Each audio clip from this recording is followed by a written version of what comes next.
Hello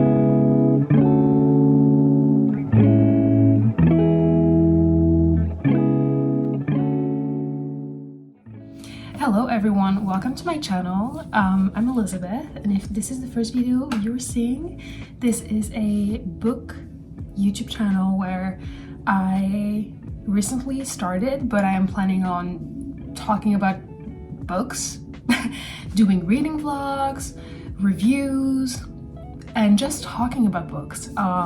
This is very much a I'm talking to my friend kind of like channel where like I'm just doing videos for fun because I want to be talking about books, and not that I don't have friends to talk about books with, but you know, why not make videos? So yes, welcome. Thank you for clicking on this video.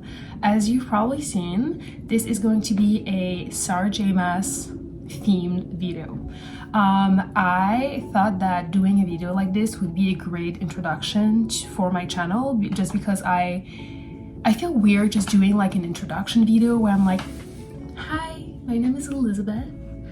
I am 23. I love books. I just feel like that's kind of like silly, and just talking about my favorite books, which I won't lie, I'm basic, and a lot of my favorite books are very popular books. So yeah, so Sarah J. Maas is definitely one of my favorite authors. I have read all of her books, including Flame of Shadows, and I just love her books. You know, you may have your opinion about her and her books, and if you do not like her, I just recommend you don't watch this video, because this is very much a fangirl kind of video where like I'm gonna be talking about how much I love each book. But yeah, so I thought that I would do a little ranking of all of her books, and just talk about them in general and like why I rank them where I rank them. I read A Court of Thorns and Roses back in 2021. And this series, like a lot of people at the time during like the whole COVID era, A Court of Thorns and Roses is the reason why I'm reading. And you will see probably in a lot of my videos, I will mention A Court of Thorns and Roses just because it has a really special place in my heart. I do realize that it may not be the best series ever. It may not be the best fantasy series and the best character and the best world and plot and everything, maybe. But it's just, to me, it has such a special place because of the time of my life when I read it, and the fact that it's the reason why I am a reader now. I never ever read before. Of course, I knew how to read and I read for class, but outside of that, I would never open a book. I have dyslexia, and reading was just such like a struggle for me, not in like the act of it, but just like getting into reading was really hard for me. And so I never ever read for pleasure and for fun until COVID. I was home, isolated, you know, quarantine and everything. And at first I was on like Star Wars TikTok because I'm a big Star Wars fan, and I somehow ended up on Book Talk. With like being on Star Wars TikTok, I guess like I went a little bit into like the fan fiction side of Star Wars, and then I ended up on Book Talk.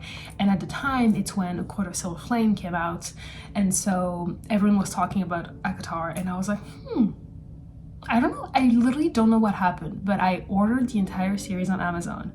I received it and I opened the box with my mom, and she looked at me and she was like, why did you order an entire series of books? Like, you're not gonna read them. And I was like, well, if I don't, like, I'm gonna start book one, and if I don't get into it, I'll send them back. Turns out I love them, I read all of them, and now I'm a reader. So that was a little introduction of how I became a reader and why I just love ACOTAR so much. And so then I ended up reading Throne of Glass, and at the same time I read Crescent City, and I just recently finished Throne of Glass and Crescent City. I read Throne of Glass summer of 2021 into fall of 2021, and I read all of the books until Queen of Shadow, and I loved them so much that you will see this is a pattern in my reading. like in the way I read, is that when I read a series and I love that series, I tend to take a break in the middle of it because I don't want to end my journey into reading this series, and like I don't want to like say goodbye to the characters and everything. And that's what I did with Throne of Glass. I read until Queen of Shadow, fall of 2021, and I was like, oh, I'm gonna take a little break and before I read, you know, the last 3 books, because I knew it was gonna be a lot and I knew it was gonna be the end after. And I ended up never reading them until January of 2024. I last month finally finished Tower of Dawn, Empire of Storm, Kingdom of Ash. Love them. And when did I read exactly Crescent City? So I don't remember exactly when I read Crescent City 1, but I remember that I read it before Crescent City 2 came out, because when Crescent City 2 came out, I was at Barnes & Noble at 8 a.m. I got the book, read it, and I had to live this entire time with the cliffhanger that was Crescent City 2. Absolutely insane. And so when Crescent City 3 came out in January, I read it within a week and I loved it. But yeah, so that was my SJM universe timeline and like how I read the books. That part was spoiler free, but from now on, when I'm gonna rank the books, it's definitely gonna contain spoilers. So if you haven't read all of them, I would advise you don't watch the rest of this video, or at least when you see a book, because I'm not gonna go into spoilers right away, but when I mention a book, just skip a little bit. If you haven't read that specific book, skip to like the next book or something. So let's get started. So I'm gonna start with my probably least favorite Sarah J. Maas book of all time, which is Crescent City 1. I did not really like Crescent City 1. I read it, I kept reading it because it's a Sarah J. Maas book, and overall I didn't like it enough to DNF it, but it's definitely one that I probably will never reread. I just didn't really like Bryce as a main character. My favorite character in that book was Lihaba. That's saying a lot. I didn't really like Haunt. Unpopular opinion, I didn't really like Rune.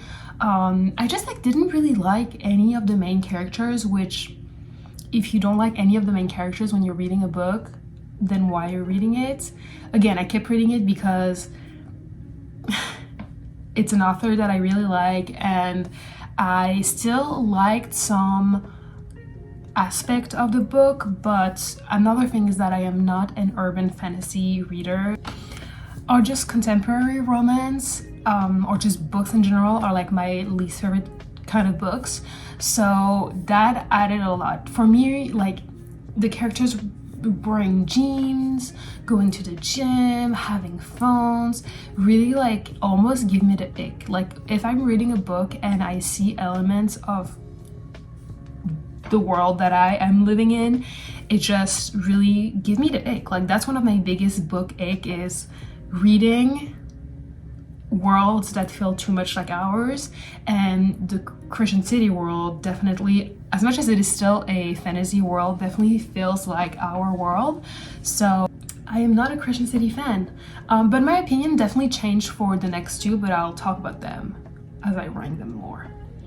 Okay, then my second least favorite Sarah J. Maas book is Assassin's Blade.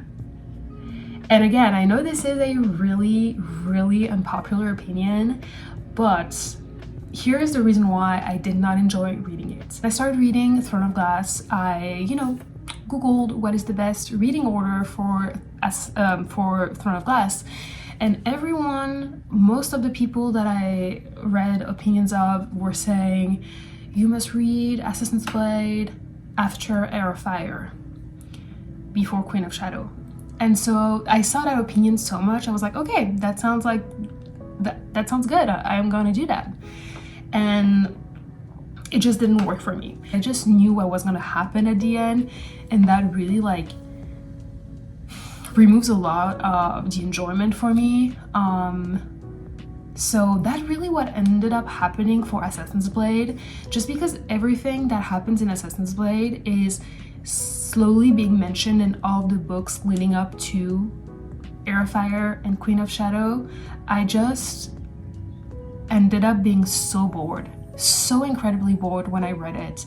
And just because I didn't get attached to Sam as so many people do, I just didn't get into the book, and I was like, okay. And whenever I talk to people about Throne of Glass, I say read the prequel first, because I wish I did.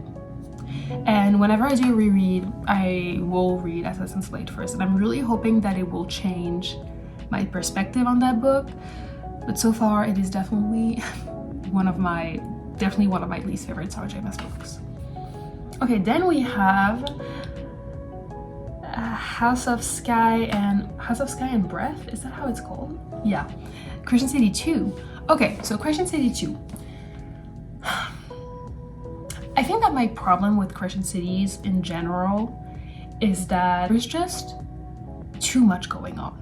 Too much going on that I don't think is necessary to the story. And I know it's an unfinished series, so maybe it could, but so far from reading 3 of those books, I can say that there is too many characters and there is too many, like, not plot holes, but like there's just too many details that are making the story more complicated than it should be. I feel like when you're having a fantasy world with so many characters,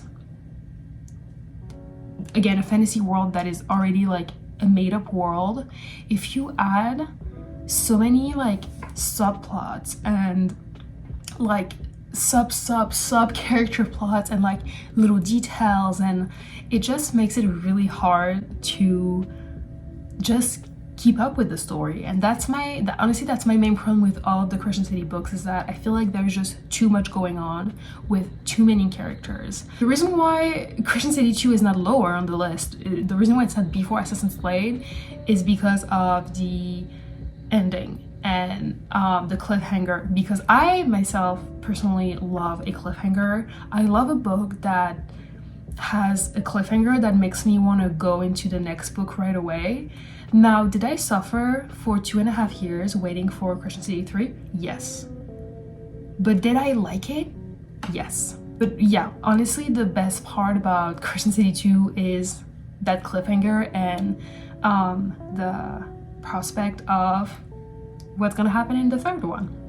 Then I would place A Court of Frost and Starlight. Court of Frost and Starlight, it's the Christmas special. You know, there is not much to say about it. It doesn't add a lot to the story, but it's nice. As someone who just loved the ACOTAR characters, I really enjoyed reading A Court of Frost and Starlight. It's just like a cute little Christmas special, and I feel like people need to remind themselves of that. A lot of people hate on that novella, but it's a novella. Personally, when I went into it, I did not expect anything, and that I feel like that's the mindset you need to go into A Court of Frost and Starlight with. I just really enjoyed reading casual conversation between our characters that's like not related to battle, people dying, needing to save the world. You know what I mean? Because all of the other books are mostly about, you know, battle and having to save the world. And so having a little novella where there is peace for a little bit is cute. And again, because I love the characters, I love seeing them happy, celebrating, and everything. So, you know, definitely not my favorite, but I didn't hate it. All right, then I would rank probably Crown of Midnight. Not that I didn't like it, just like Frost and Starlight, but the problem with the Throne of Glass books is that from Throne of Glass until Kingdom of Ash, the story evolves so much. The characters change so much. Like, they feel like different characters almost, especially our main character, Selena, and Kill and Dorian. The 3 of them just feel like complete different persons to me. So it's hard ranking the earlier books at the same level as the later books, just because you can tell that her writing changed and matured, and that she also changed her characters with her writing. So I really loved Crown of Midnight when I read it. I loved all of the like plot twists, and you know, I love the ambience of the first two Throne of Glass books, of Selena being in the castle and living there, and you know, like just learning about the Fae world and all of those little things. But now knowing where the story ends and who our characters are, it's just harder to rank it higher. But when I read it for the first time, I absolutely loved it. I cried so much. You see, it's kind of hard because when I read it, I was so attached to Nehemia. Nehemia is her name? Question mark. I loved her.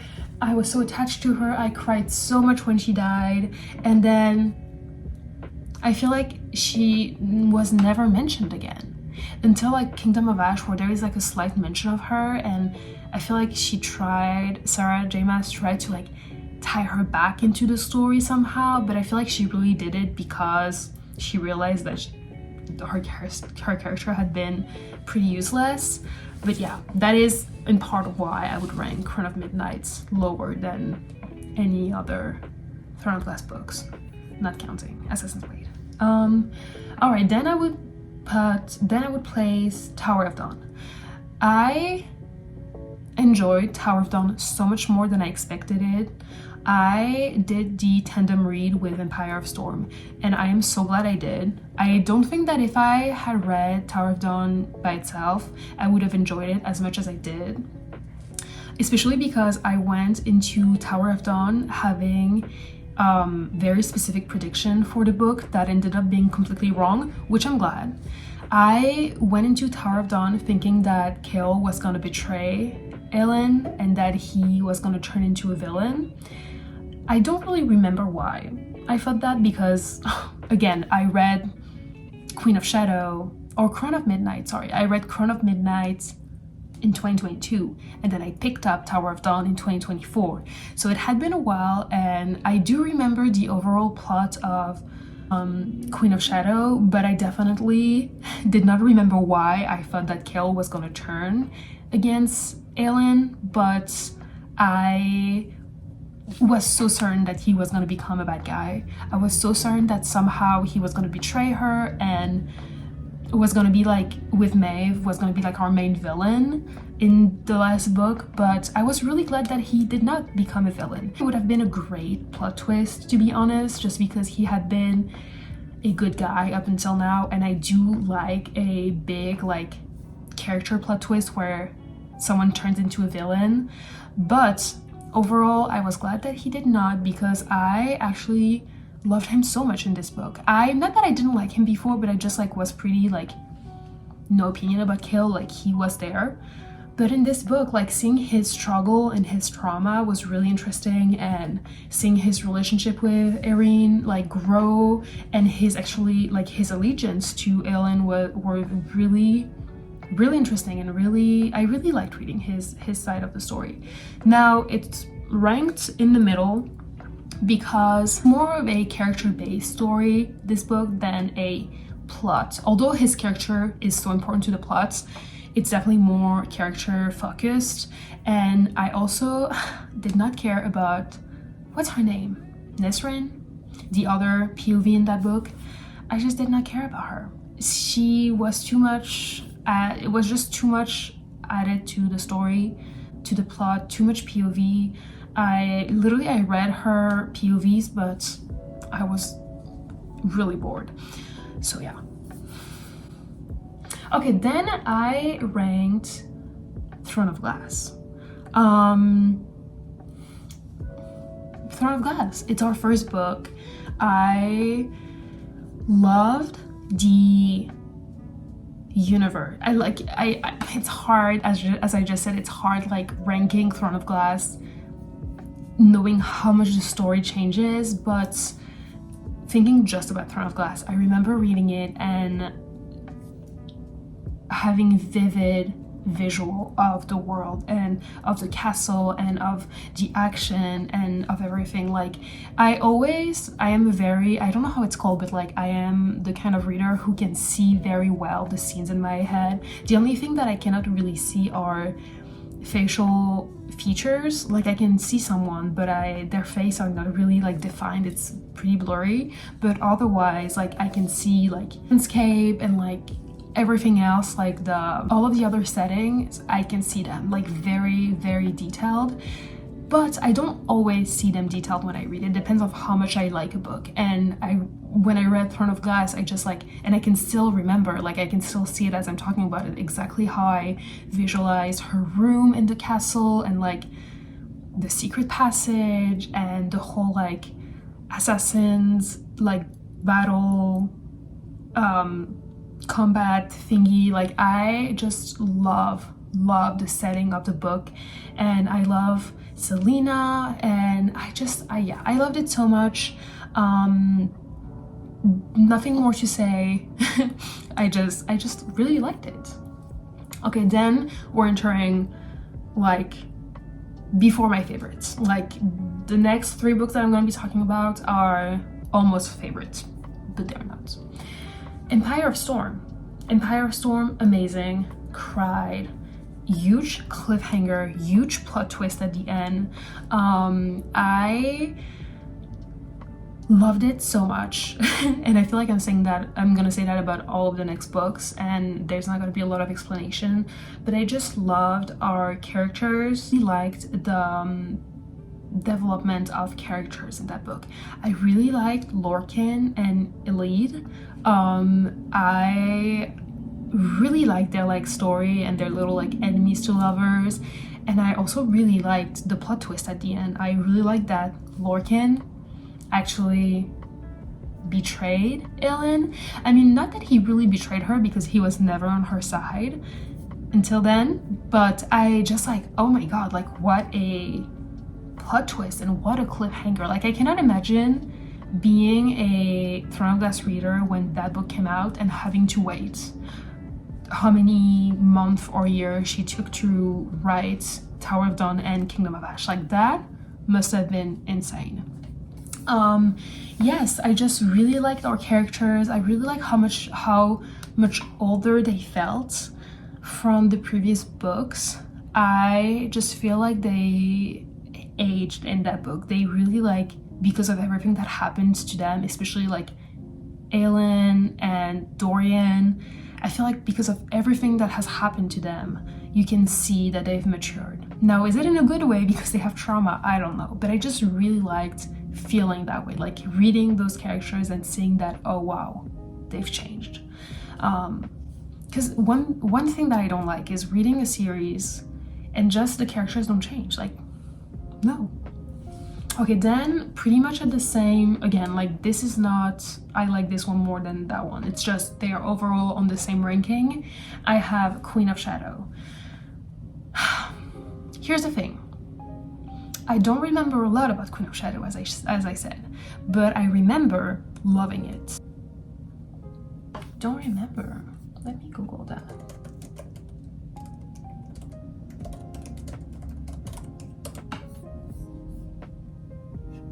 Yes, okay, now I remember. Yeah, I just really liked the whole like Dorian is being like possessed by the Vogue demons, and I really liked the tension between Kill and Aelin, which is now I remember the reason why I thought he was gonna betray her in Tower of Dawn. I remember really liking Kill and Aelin not really being on the same page, but like also wanting the same thing.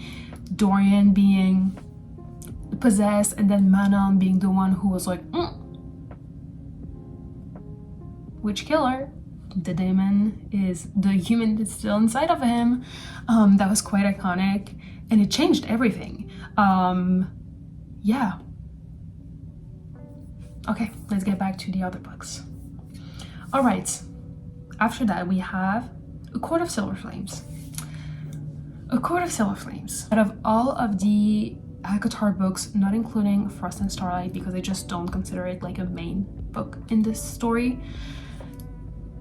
it's probably my least favorite one, but I still love it. I still give it 5 stars, and you know, ACOTAR is still like my favorite series. Now, Cassian is my least favorite of the bad boys, and Nesta is my least favorite of the sisters. Now, I never hated Nesta. I didn't always love her because, let's be honest, how can you love her at the beginning? She definitely has her own struggles, but she's still a terrible sister. However, I always saw a potential for her to have a redemption and being a very tortured character, which I love myself a tortured character. So I was never a Nesta hater, but I was never like a Nesta fan. I was just really neutral with her, and I knew that her having so much struggles and being such a bad sister were going to be used. Like, there was the same way with like Elaine. I just know her being so quiet and like delicate is going to be used in her story.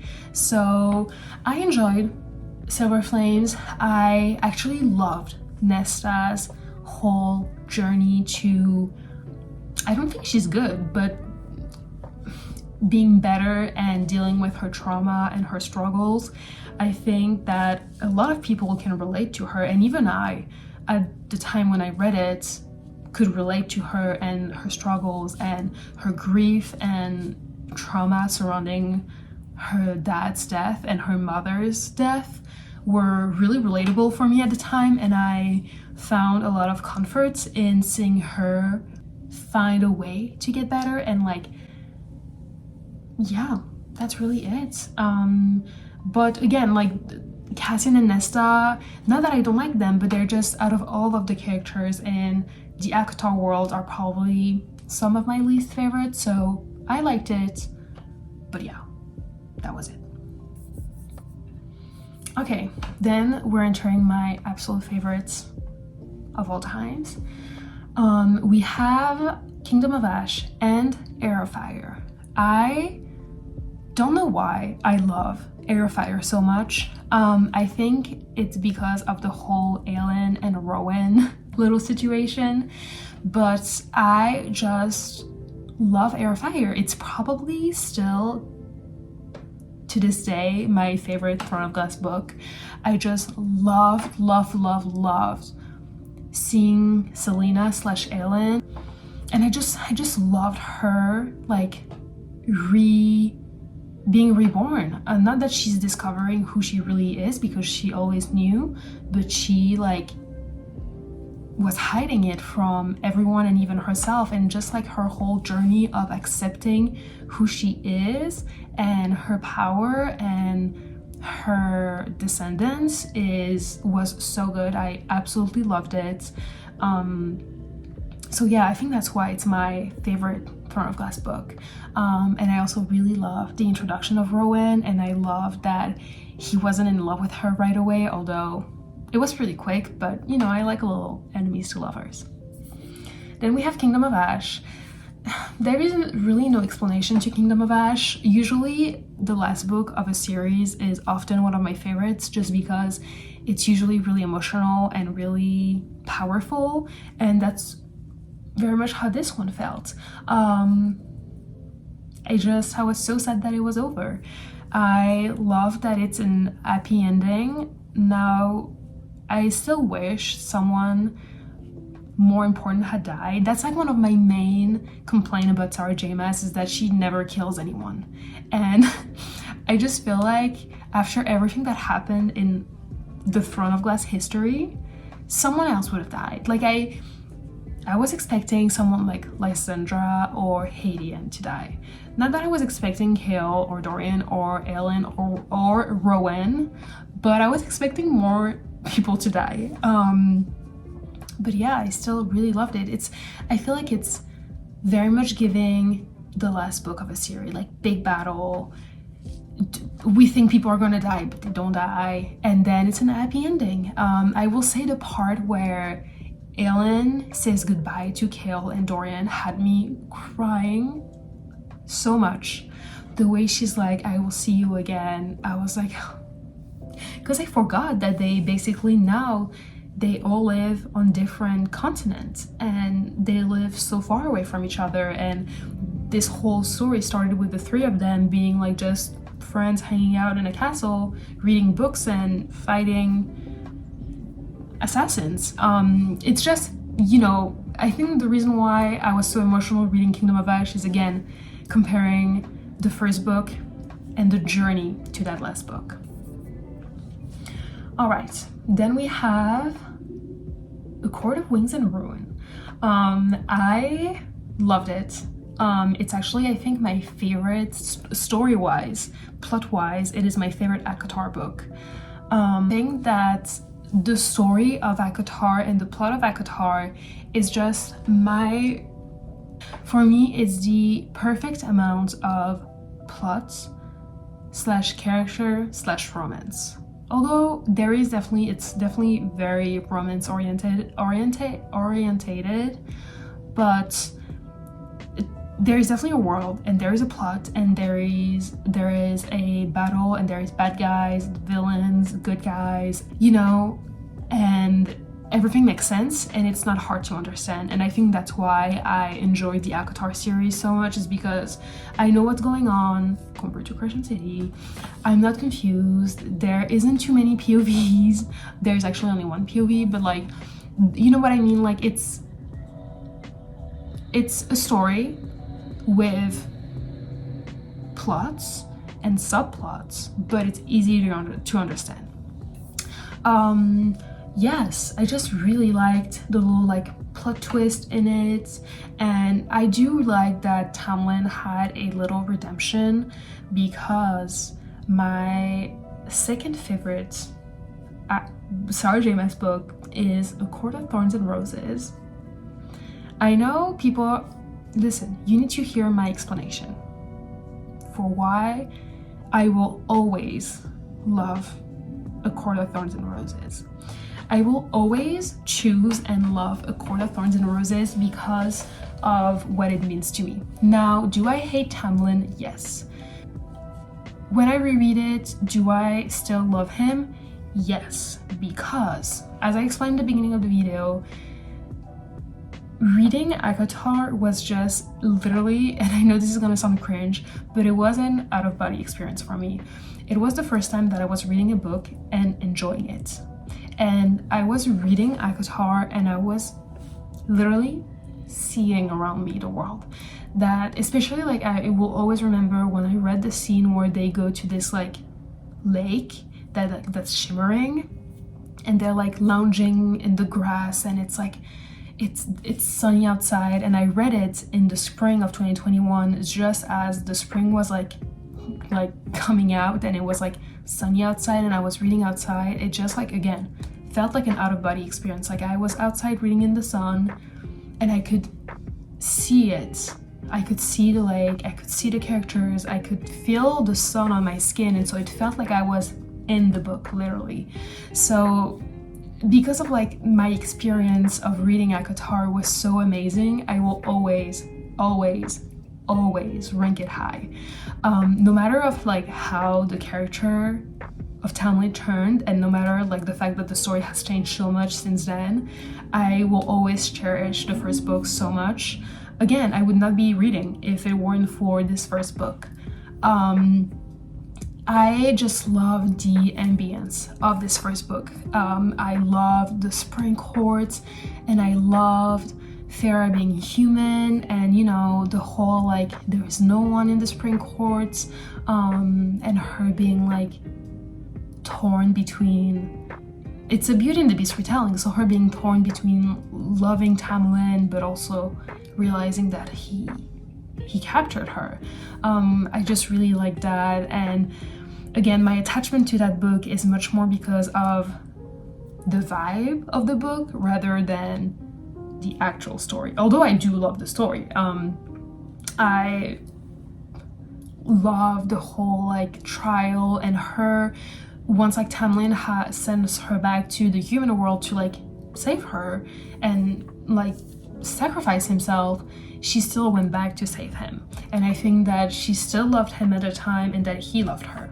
which is why I do like that Tamlin had a little redemption in A Court of Wings and Runes, because listen, I'm low-key a Tamlin defender. Now, I love Recent.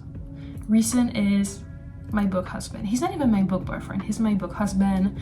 I will always choose Recent. I'm a Recent fan.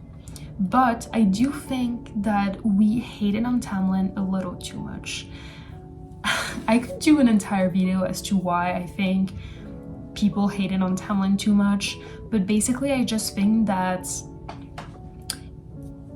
his character was trashed a little too fast, especially going from the first book of ACOTAR and him, you know, clearly having some issues. I'm not saying that he's perfect. He clearly, you know, captured Farah and didn't tell her the truth about the whole curse on him in the Spring Courts.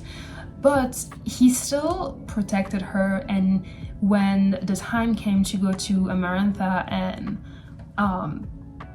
I don't remember exactly why he went to Amarantha in the first place, but like, he did send her to the human world to save her, and he didn't give her name, and he wanted to save her for love.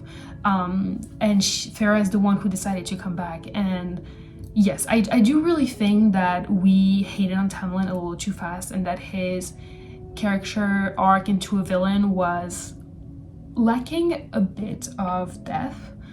I feel like the only thing that really makes him a villain is the fact that he was pretty insensitive about Farah's trauma after the events of the first book, which I agree with. I agree that he was being an asshole when she was throwing up and, you know, expressing that she needed to get out and that she needed to do stuff to feel better. But I feel like he also has trauma, and no one was seeing this. And him having trauma is not excusing his behavior towards Farah, but I just feel like it just felt like a little too fast. And the final book on my list, my baby, my book, is A Court of Mist and Fury. Now listen, I haven't read A Court of Mist and Fury in a while.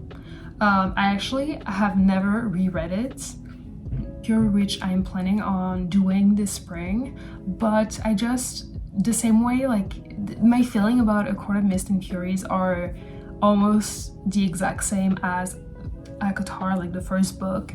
It's just, I love this book so much because of the ambience of it. Like, for example, the Starfall Ball? Okay, just Starfall. I just remember like reading it and seeing it. Like, as I was reading it, it was playing in my head, and the whole like her healing her trauma and her realizing that Recent is not a bad guy, and that people in the Night Courts are not bad people, and that Velaris, like her discovering Velaris and finding comfort in the inner circle is very much like a fun family trope. I just loved it. I loved seeing her heal her trauma and empowering herself and realizing that she is more than just a wife, basically, that she can be more than just being like the wife of a High Lord. And again, like, I just love the vibe of it. I love the whole like Night Court, Starfall vibe of the book. I mean, I feel like the reasons why I love A Court of Mist and Furies is the same reason as everyone else who loves that book. It's like, I love Recent, I love that romance, I love the enemies to lovers, and I mean, it's not like a huge enemies to lovers because it definitely is pretty fast, but definitely her being at first like just her being like loyal to Tamlin, and definitely like knowing that Recent is supposed to be the bad guy was like really interesting to see how then she like, you know, switched and like was like, oh, so maybe Tamlin is not that good. Now, again, as I just said, I do think that Tamlin's villain arc was a bit weak, but I'm really hoping that we will have more of him in the next book, and that his character, either in a good way or a bad way, like in a villain or a redemption way, is gonna be looked into more, because I feel like we cannot just leave him there. Like he's clearly depressed by himself in the spring court. Everyone has abandoned him, and Farah is in part the reason why. So yeah. Alright, this is it for this video. I hope you liked it. I feel like it's a bit messy because I feel like I didn't really rank them, but I just talked about all of them. But I do feel like it's a great way to, you know, learn a little bit more about a reader. I feel like it always talks to me, like when someone explains why they like or don't like a book that I've read. And it's how I trust some like booktuber and book talk people. Not that like I will not watch someone's video if they don't like my favorite books. I do watch a lot of people's who don't have the same book taste as me, but some of them I know I can trust them. For example, Carrie Can Read is one of my favorite booktubers, and whenever she talks about a book that she recommends, I know I can trust her because I feel like we have similar taste, except when it comes to ACOTAR, because I know she didn't really like them either for like Throne of Glass, but everything else I feel like we have very similar taste, and she's actually the reason why I started Once Upon a Broken Heart, and now it's like one of my favorite series of all time. So yes, I feel like YouTubers or just book people in general explaining and giving you their opinion on a book can really define how much you agree with their taste. So yes, I hope me doing this little ranking will give an insight as to who I am as a reader. If you have any other ideas of like introduction videos I can do, let me know. Follow me on social media. I have a book talk account where I post random videos about books. And I also have an Instagram where I also post random book content. You'll see my content is pretty random, but you know, this is not a serious thing. This is for fun. I'm not trying to become someone. I'm just trying to have fun, and I hope you're enjoying it. So thank you for watching this video, and I'll see you in the next one. Bye!